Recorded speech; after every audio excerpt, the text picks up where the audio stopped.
Over the course of my career, various things have come into play. From being really focused on the guitar, or being really focused on singing, and then being really focused on language. So those are the three elements that are important to me. But the underlying thing with my music is groove, and having some kind of a feel.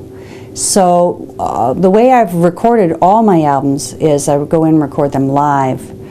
Not all the instruments necessarily live, but usually the drummer and the bass player and I are playing live, and that means I'm singing and playing my guitar at the same time. And that is unusual nowadays in the studio. It used to be how everyone did their records, and that's why those records, those older music has so much better feel to it. You can make music perfect in the studio, you can try to make it perfect, but that doesn't make it great. And so it's not about the notes that are played perfectly. It's not about perfectly singing in pitch. And, you know, I've had to live with stuff on my records that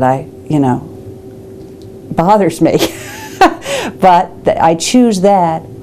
I choose the gestalt of the moment over the perfection of the moment, and that's the most important thing to me. I am going to make a new album. I'm not certain where I'm going to record, but I work very tight with a drummer named Dean Sharp, and he's one of my favorite musicians, and he worked with me on the last two records, and we are going to approach it as almost like a duo, whereas we go in and record everything together and make our decisions and maybe add a few musicians from there, but keep it pretty stripped back. This material for this record has gone more deeply into groove. It's less jazz, but the grooves are pretty complex.